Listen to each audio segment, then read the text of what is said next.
Hi everyone. तो आज मैं आपके साथ रक एंड डिया ऑफ द सीरीज़ का एपिसोड 3 एक्सप्लेन करूँगी। अगर आपने बाकी के पार्ट्स नहीं देखे हैं तो मैं डिस्क्रिप्शन में लिंक दे दूँगी, आप जाके वहाँ से देख लीजिए। तो एपिसोड की स्टार्टिंग में हमें ऑफिस का सीन दिखाया जाता है, जहाँ पे डिया और उसके दोस्त जो है वो बातें कर रहे होते हैं और उसके दोस्त जो है वो रक की बहुत ज़्यादा तारीफ़ करते हैं, जिससे जेलस होके जो डिया बोलता है कि उससे ज़्यादा तो सुंदर मैं दिखता हूँ, तो तुम उसकी तारीफ़ क्यों करते रहते हो? तो वो दोनों बोलते हैं कि तुम में खुद पे ज़्यादा कॉन्फिडेंस नहीं है? तो वो बोलता है कि हाँ, बिल्कुल है मुझे। ऐसी बातें उनकी चल रही होती है, तो वो बोलता है कि रुको, मैं तुम्हें इनकी एक्टिंग करके दिखाता हूँ कि अभी वो मीटिंग रूम में कैसे बोलेगा। और वो एक्टिंग करना स्टार्ट कर देता है तो पीछे से रक आ जाता है और रक उसे कहता है कि अच्छा, इसीलिए तुमने अपनी जॉब 4 बार छोड़ चुके हो, क्योंकि तुम अपने बॉस की एक्टिंग करते हो। तो वो उनसे कहता है कि नहीं, वो जो मेरे बॉस है वो बहुत बुरे थे, इसकी वज़ह से मैंने उन मतलब जॉब छोड़ी है। तो वो बोलता है कि तुम्हें पता नहीं है क्या कि ऑफ़िस का रूल है कि यहाँ पे जो गॉसिप करना अलाउड नहीं है काम के टाइम पे। तो वो बोलता है कि नहीं, मतलब मैं गॉसिप नहीं कर रहा था, हम तो ऐसे ही बातें कर रहे थे। तो जो रक है वो उसे चिल्ला के वहाँ से चला जाता है। तो ड्याव जो है वो सोचता है, अच्छा तुमने मुझ पे चिल्लाया, अब मैं घर पे जाके एक नया रूल बनाऊँगा जहाँ पे जो है टेनेंट जो है वो लैंडलॉर्ड से बदतमीज़ी से बात नहीं कर सकता। फिर उसके दोस्त जो है वहाँ पे वापस आ जाते हैं, तो वो अपने दोस्तों पे चिल्लाता है कि तुम्हें मुझे बताना चाहिए था। तो वो लोग बोलते हैं कि हम बताने से पहले ही सर आ गए।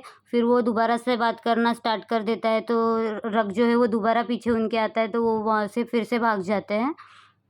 तो डैव जो है वो रक से माफ़ी माँगता है कि सॉरी, मैं गॉसिप नहीं कर रहा था, मैं बल्कि सोच रहा था। तो वो बोलता है क्या सोच रहा था? तो वो कहता है कि मैं सोच रहा था कि लैंडलॉर्ड जो है वो टेनेंट को किसी भी टाइम अपने घर से निकाल सकता है, अगर जो टेनेंट है वो लैंडलॉर्ड को ज़्यादा परेशान करे। इस रूल के बारे में मैं सोच रहा था। तो जो रक है उससे कहता है कि ये जो घर का मामला है वो घर में रखो और ऑफ़िस का मामला ऑफ़िस में। और रक कहता है कि अब मैं एक रूल और बनाऊँगा कि ऑफ़िस में बेफ़ालतू की बातें नहीं होंगी। फिर सीन शिफ्ट होता है घर का, जहाँ पे रक जो है वो खाना दाऊ जो है उसके साथ बहुत ज़्यादा फ्लर्टिंग करती है और रक उसको इग्नोर करता है। फिर दाऊ जो बोलती है कि तुम कितना अच्छा खाना बनाते हो, तुम्हारी वाइफ़ कितनी लकी होगी, काश मुझे ऐसा हस्बैंड मिले तो मैं उससे कितना प्यार करूँगी। उनकी ये सारी बातें चलती रहती है, तो रक जो है उसके लिए भी एक बोल खाना वहाँ पे देता है। तो वो कहती है तुम मेरी कितनी केयर करते हो? तो वो बोलता है कि नहीं, आपके घर पे आज जो है मेहमान आने वाले हैं, मेरे एम्प्लॉइज़, तो उनके लिए। तो वो कहती है तुम अपने एम्प्लॉइज़ की कितना अच्छा ध्यान रखते हो। तो रक जो है उसे थैंक यू बोलता है और कहता है कि मैं ये जो सामान है वो रख के आता हूँ और मैं बाकी का सामान जो है बाद में लेके जाऊँगा। तो ड्याव जो है उससे दोबारा फ्लर्ट करती है, लेकिन वो इग्नोर करके चला जाता है। हम देखते हैं कि दूसरी तरफ से जो है ड्याव अपने दोस्तों के साथ वापस वहाँ पे आता है, तो उसके दोस्त जो है वो बहुत ज़्यादा एक्साइटेड होते हैं कि रक का घर बाजू में है। तो ड्याव उनसे कहता है कि प्लीज़ यार, मैं तुम्हारे हाथ पैर जोड़ता हूँ, काम पे ध्यान दो। अगर काम में कुछ गड़बड़ी हो गई तो मैं तुम लोग के मतलब माता-पिता को भी दोष नहीं दे पाऊँगा। तो उसके दोस्त जो है बोलते हैं, "अरे यार, तुम इतना टेंशन क्यों ले रहे हो? हमारे पास और 2 दिन हैं काम करने के लिए। प्लीज़ हमें एक बार उसके घर पे जाके आने दो।" तो वो बोलता है कि यार, तुम लोग उसके पीछे इतना पागल क्यों हो? चुपचाप रहो और काम करो। तो उसके बाद जो है वो लोग उसकी बात मान लेते हैं और चले जाते हैं वहाँ से किचन में। किचन में आने के बाद जब उनकी नज़र खाने पे जाती है तो वो लोग बहुत ज़्यादा एक्साइटेड होते हैं और दाऊ को बोलते हैं स्मेल तो बहुत अच्छी आ रही है, तुमने ये कब बनाया? और जो डेज़ी है वो उसकी बहुत ज़्यादा तारीफ़ करना स्टार्ट कर देती है। उसके बाद वो बोलती है, अच्छा तुम सार्केज़्म में बोल रही हो ना, जाके कचरे के डिब्बे में से अपना खाना उठाओ। तो डेज़ी है जो बोलती है, नहीं नहीं, सच में बहुत अच्छा है। फिर हमें नेक्स्ट सीन दिखाया जाता है रक के घर का, जहाँ पे रक जो है वो खाना फ्रिज में रख रहा होता है। तभी उसका भाई जो है कि वो पीछे से आता है चुपके से और उसे लगता है कि रक जो है उसे नहीं देख रहा है, तो वो अपनी बैग कमरे में डाल के उसके पास जाता है, बोलता है, भाई आप कब आए? मैं तो अभी अभी मतलब कमरे से बाहर आया हूँ। तो रक जो है उसे वहाँ पे खड़ा रखता है और बोलता है उस पेंटिंग की तरफ देखो, और उसको एक्टिंग करके दिखाता है कि वो किस तरह से अंदर आया। तो उसका भाई बोलता है कि अगर आप मतलब पहले ही बता देते तो मुझे झूठ नहीं बोलना पड़ता। तो जो रक है उसे कहता है कि अगर तुम्हारे एग्ज़ाम में मार्क्स कम आए ना तो मैं तुम्हें बहुत बड़ी पनिशमेंट दूँगा। उसके बाद वो कहता है कि मैंने दाऊ के साथ मिलके जो है खाना बनाया है, तो तुम उसे खा लो। तो ये बात सुन के जो है उसका भाई बहुत ज़्यादा एक्साइटेड होता है, अच्छा मेरा वन साइडेड लव नहीं है, मतलब वो भी मुझसे प्यार करती है। तो उसका रक जो है बोलता है कि सपने देखना बंद करो। सीन शिफ्ट होता है और हमें ड्याव का घर का सीन दिखाया जाता है, जहाँ पे सब लोग जो है वो डिनर कर रहे होते हैं और ड्याव जो है वो खाने की बहुत ज़्यादा तारीफ़ करता है। तो उसके दोस्त कहते हैं कि हमें रक को भी खाने पे बुलाना चाहिए था, लेकिन ड्याव जो है उनको मना करता है और बोलता है कि तुम चुपचाप खाना खाओ। तो वहाँ पे जो है रक आ जाता है, तो द्याऊ उससे कहता है कि तुम भी हमारे साथ जॉइन करो, तुमने इतना अच्छा खाना कभी नहीं खाया होगा। तो दाऊ जो है उसे इशारे से कहती है कि ये खाना जो है वो रक ने बनाया है। तो द्याऊ की जो है मतलब मुँह ना देखने लायक हो जाता है। फिर वो वहाँ से उठता है और कर्टन्स की स्मेल लेने लगता है और बोलता है कि देखो सब में से बास आ रही है। तो दाऊ जो है उस पे चिल्लाती है और बोलती है कि तुम अब ज़्यादा कर रहे हो, मतलब ऐसा कुछ भी बास नहीं आ रही है। तो वो बोलता है कि अच्छा ठीक है। फिर उसके दोस्त जो है वो उसके पास आके उसकी खाने की तारीफ़ करते हैं और बोलते हैं कि आप भी बहुत अच्छे हो। तो वो बोलता है कि तुम्हें खाना इतना पसंद आया है तो मैं तुम्हारे लिए दोबारा बना दूँगा। तो द्याऊ जो है वो उससे मना करता है, तो वो बोलता है कि मैंने अपने स्टाफ से पूछा तुमसे नहीं। तो ताऊ भी वहाँ पे आती है और उसकी बहुत ज़्यादा तारीफ़ करने लगती है, मतलब सब लोग उससे फ्लर्ट करते हैं। तो द्याऊ को जो है वो जेलसी फ़ील होती है, तो वो अंदर किचन में जाता है और उसने जो खाना बनाया होता है वो जो है मतलब बेसिन में डाल देता है। तो उससे देख के सब लोग शॉक हो जाते हैं और रक उसको जाके पूछता है कि तुमने ऐसा क्यों किया? तो वो बोलता है कि जब तुमने खाना बना लिया हो तो किचन-विचन सब साफ़ करना चाहिए, मेरा किचन कितना गंदा हो गया है। तो ये सुन के जो है रक को बहुत ज़्यादा बुरा लगता है कि उसने खाना फेंक दिया। तो वो जो है दाऊ से कहता है कि मैं अपना सब सामान लेके जा रहा हूँ और मैं बर्तन वहाँ से धो के मैं तुमको दे दूँगा। तो उसके जो दोस्त है उसे बोलते हैं कि देखो तुम्हारे काम पे इसका बहुत ज़्यादा असर होगा, तो अगर तुम्हें मंडे को तुम्हारा काम अच्छे से चाहिए तो तुम्हें जाके उससे माफ़ी माँगनी चाहिए। तो रात का सीन दिखाया जाता है जहाँ पे जो रक जो है बाहर कचरा डालने आता है, लेकिन वो द्याऊ को देख के जो इग्नोर करता है। तो द्याऊ उससे कहता है कि तुम्हें तमीज़ नहीं है क्या? मतलब तुम्हारा लैंडलॉर्ड है तो तुम्हें उससे हाय हेलो करना चाहिए। तो वो उसे हाय बोलता है और वहाँ से चला जाता है।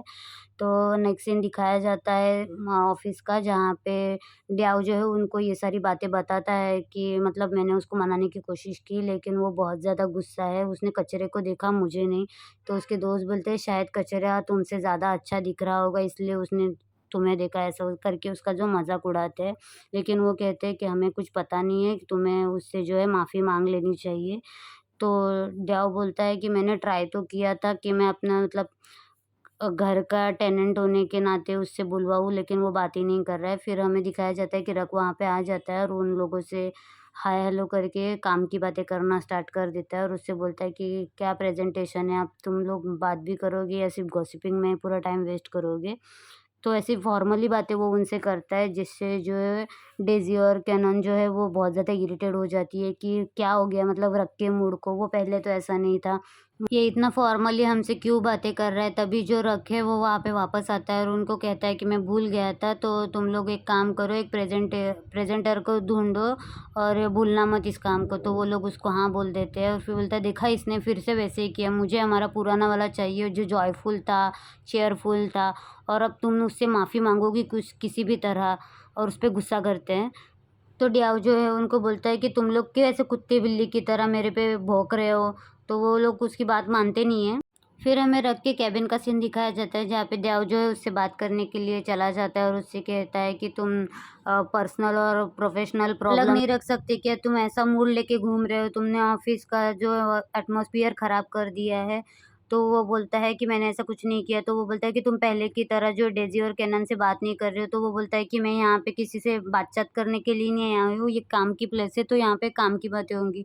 तो वो बोलता है कि अच्छा ठीक है, मुझे समझ में आ गया, तो सॉरी बोलता है। फिर उसके बाद बोलता है तुम्हें और कुछ पूछना है? तो वो बोलता है कि क्या अब भी तुम मुझसे नाराज़ हो? तो वो कहता है कि ये वर्क प्लेस है और तुम घर की बातें कर रहे हो, तो मैं इसका जवाब जो है तुम्हें घर पे जाके दूँगा। तो ड्याओ जो है उससे माफ़ी माँग के वहाँ से चला जाता है। फिर हमें नेक्स्ट सीन घर का दिखाया जाता है। जहाँ पे ड्याओ जो है वो सोचता है कि उसने मुझे घर पे आके बात करने के लिए कहा था, लेकिन वो अब तक आया क्यों नहीं है? क्या वो मुझ पे इतना गुस्सा है? एक सूप की वज़ह से इतनी सी छोटी बात पे लिए कोई इतना गुस्सा होता है क्या? तो वहाँ पे दाव आती है और बोलती है कि तुम किचन में अभी भी स्मेल ले रहे हो क्या? तुम बहुत ज़्यादा कर रहे हो। तो वो बोलता है कि नहीं, मैं सोच रहा था कि इतनी छोटी-सी बात के लिए वो मुझ पे इतना गुस्सा क्यों है? तो वो बोलती है अच्छा हुआ तुम्हें रियलाइज़ तो हुआ है, अब जाके तुम उससे माफ़ी माँगो। फिर उसको डैड का फ़ोन आता है तो वो वहाँ से चली जाती है और वो देखता है कि रक जो है वहाँ पे आ रहा है, तो वो छुप जाता है और वो फिर सोचता है कि मैं क्यों छुप रहा हूँ? फिर वो उसे चुपके से देखने लगता है जहाँ पे रक जो है वो अपने कोट को सिलने के लिए आ रहा होता है। तो ड्याओ देख के सोचता है यार इतना बड़ा कोट को होल है फिर भी ये इसे सिलने की कोशिश क्यों कर रहा है? वो ऐसे ही सोचते रहता है, फिर उसे मतलब कुछ आइडिया आती है और वो बोलता है कि अच्छा अब मुझे पता चला कि ये मुझ पे इतना गुस्सा क्यों है। फिर ये सीन यहाँ पे कट हो जाता है और हमें नेक्स्ट मॉर्निंग का सीन दिखाया जाता है, जहाँ पे ऑफ़िस में जो है डियाओ अपनी प्रेज़ेंटेशन के हिसाब से रक़ से बातें करता है और उसे कहता है कि मैंने 2 लड़कियाँ जो है प्रेज़ेंटर के लिए शॉर्टलिस्ट की है, उसमें से एक मिंग का नाम है, जो कि थाईलैंड की एक बहुत बड़ी एक्ट्रेस है और उसके इतने ज़्यादा फॉलोवर्स है और इसकी डिमांड इतनी है और ये इतना पैसे चार्ज करेगी। फिर डेज़ी और केनन बताती है कि हमने एक दूसरी भी लड़की शॉर्टलिस्ट की है जिसका नाम बॉम है और उसके फॉलोवर्स तो कम है और उसकी चार्जेस भी कम है। तो रक़ जो है उनसे कहता है कि ये जो बॉम है मुझे उसकी डिटेल्स ज़्यादा से ज़्यादा ला के दो। तो रक़ जो उसको बोलता है कि क्यों, मतलब मिंग बहुत अच्छी है, उसकी फ़ैन फॉलोइंग ज़्यादा अच्छी है तो हमारे लिए वो सबसे बेस्ट होगी। लेकिन रक़ जो है उसकी बात मानता नहीं है, तो इस बात पे उन दोनों की बहस होती है और उनको बोलता है कि बॉस मैं हूँ और मैंने तुमसे कहा है कि मुझे बॉम की सारी डिटेल्स चाहिए तो वो तुम मुझे ला के दो। तो डियाओ जो है वो बहुत ज़्यादा गुस्सा करता है और फिर उससे मिलता है और बोलता है कि तुम पर्सनल और प्रोफेशनल चीज़ें अलग रखोगे बोला था, तो तुम अभी मैंने लाया हुआ प्रोजेक्ट क्यों ऐसा कर रहे हो? तो वो बताता है कि मैं बॉस हूँ और मुझे चाहिए कि मैं उसी लड़की को लूँ अपने प्रेज़ेंटर की तरफ पे, तो उसमें तुम्हें क्या प्रॉब्लम है? तो वो जो रॉक है उसकी बात सुनता नहीं है, तो डियाओ उसका हाथ पकड़ के रोकता है और बोलता है कि देखो तुम मेरी बात सुनो। तो रॉक जो है उसे बोलता है कि अब तुम इस कमरे से जाओगे या मैं तुम्हें उठा के फेंक दूँ? तो वो बोलता है कि मैं बच्चा नहीं हूँ, मैं खुद चला जाऊँगा और वैसा करके वो वहाँ से चला जाता है। फिर हमें कैफ़े का सीन दिखाया जाता है जहाँ पे पेंग जो है, पेंग के लिए अंकल ने जो है वो लेटर लिखा रहता है कि बेस्ट ऑफ लक, तुम अपनी पढ़ाई में अच्छा करो। उनकी ये सारी बातें चल रही होती है, वहाँ पे किट आ जाता है और वो उनसे मतलब हाय हेलो करता है। फिर जो पेंग है उसको देख के जो है वो अपने सपनों में खो जाती है कि वो किस तरह से इतने प्यार से मतलब वो मुझसे बात कर रहा है। लेकिन जो रित है वो उससे कहता है कि अगर तुम मेरी हेल्प कर दोगी तो मैं तुम्हारे लिए कुछ भी कर दूँगा। तो वो बोलती है कि तुम देखो अपना प्रॉमिस ऐसे जो भूल मत जाना। और वो बोलता है कि तुम्हें मेरे लिए जो है रक़ से परमिशन लेनी होगी कि मैं भी पढ़ाई कर पाऊँ। तो वो बोलती है कि अच्छा तुम पढ़ाई के लिए नहीं आ रहे हो, तुम दाव के लिए आ रहे हो। तो जो अंकल और वो लोग हैं उससे चिढ़ाते हैं कि अच्छा तुमने पढ़ाई और प्यार को दोनों अलग-अलग नहीं रखा है, एक ही में रखा है। तो वो एग्री कर जाती है। फिर वहाँ पे जो है रक़ आ जाता है और रक़ को सब लोग हाय हेलो करते हैं। फिर रित जो है वो रक़ से बात करने आता है और कहता है कि इसे तुमसे कुछ बोलना है। तो वो प्लेइंग जो है वो उसे बताती है कि मैं कॉम्पिटिशन में पार्ट ले रही हूँ जिससे इंग्लिश सीख रही हूँ और मुझे ना रित की मदद चाहिए। तो रक़ जो है उसे साफ मना कर देता है कि उसे अपनी पढ़ाई पे ध्यान देना है, तो वो तुम्हारे साथ क्लासेस नहीं लेगा। तो प्लेइंग जो है वहाँ से भाग जाती है और रक़ रक़ जो है उसे चिल्लाता है। तो दाव जो है उसके साथ फ्लर्ट करती है, फिर लेकिन रक़ जो है उसे इग्नोर करके चला जाता है। तभी वहाँ पे डियाओ आता है और डियाओ सबको हाय हेलो करके पूछता है कि क्या रक़ अभी यहाँ से गया है? तो लिसा जो है उसे बताती है कि हाँ, अभी वो घर पे गया है और वो लोग जो है रक़ की बहुत ज़्यादा तारीफ़ करने लगती है। तो डियाओ उस पे गुस्सा करता है और बोलता है मुझे घर जाना है उससे बात करने के लिए। फिर वो घर जाता है और रक़ से बोलता है कि पर्सनल प्रॉब्लम दूर रखो और मुझे बताओ कि ऑफ़िस में तुमने मिन की जगह बॉम्ब को क्यों चूज़ किया? तो वो बताता है कि मुझे बॉम्ब को चूज़ करना था इसलिए मैंने किया, लेकिन जो है डियाओ के पेट में गड़बड़ शुरू हो जाती है। तो वो बोलता है कि तुम यहीं पे रुको, मैं अभी आया। और वो सोचते रहता है कि इसको क्या हो गया, ये ऐसे भाग क्यों गया? तभी वहाँ पे जो है दाव आती है और दाव उससे बात करना स्टार्ट करती है। उससे पूछती है कि वो पूछती है कि क्या तुम डियाव से गुस्सा हो? तो तुम ऑफ़िस में उससे अच्छे से बात नहीं कर रहे थे। तो वो बताता है कि मैं अपनी प्रोफ़ेशनल और पर्सनल चीज़ें अलग रखता हूँ। तो वो बताती है कि अच्छा मुझे तो लगा ही कि तुम उस पे सूप की वज़ह से क्यों गुस्सा होगे? तो वो बोलता है कि नहीं, मैं तो गुस्सा हूँ। फिर वो पूछती है कि क्या मैं तुम्हें पूछ सकती हूँ कि मतलब ऐसा भी क्या हो गया कि तुम इस चीज़ को लेके उससे ज़्यादा इतना ज़्यादा गुस्सा हो? तो रक़ जो है उसे तभी कुछ नहीं बोलता। फिर हमें नेक्स्ट सीन दिखाया जाता है जहाँ पे डियाओ जो है वो जल्दी-जल्दी में उसे बात करने के लिए वहाँ पे जा रहा होता है। तो दाव उसे रोकती है और बोलती है कि तुम्हें इतनी जल्दी में जाने की क्या ज़रूरत है? तो वो बोलता है कि नहीं, मैं अभी उसे जाके रूल्स बताऊँगा कि 6 बजे के बाद अगर कोई नहीं आया घर पे तो मैं उसे लूँगा नहीं, उसे घर के बाहर ही सोना पड़ेगा। तो वो बोलते हैं तुम हिटलर की तरह रूल पे रूल बनाए जा रहे हो, क्या ये रूल मुझ पे भी लागू हो जाएँगे? वो बोलता है कि नहीं, कि टेनेंट के लिए ये रूल है और मैं और एक रूल बनाऊँगा जहाँ पे जो है आप लैंडलॉर्ड से ज़्यादा देर गुस्सा नहीं रह सकते। वो ऐसी ऊट-पटांग बातें जो है करता रहता है। तो दाव जो है उसे बोलती है कि तुम्हें जाने की कोई ज़रूरत नहीं है, तुम्हारे झगड़े का रीज़न क्या है वो मैंने उससे पूछ लिया है और उसने मुझे बता दिया है। तो दाव जो है उसे उनकी क्या बातें हुई वो बताती है, जहाँ पे रग जो है उसे कहता है कि मैं ना ज़्यादा मतलब अच्छी खासी फैमिली से बिलॉन्ग नहीं करता, मेरी फैमिली बहुत पुअर थी पहले, तो हम जो है वो लेफ्ट ओवर फूड खाते थे, मतलब बहुत दिन का बना के।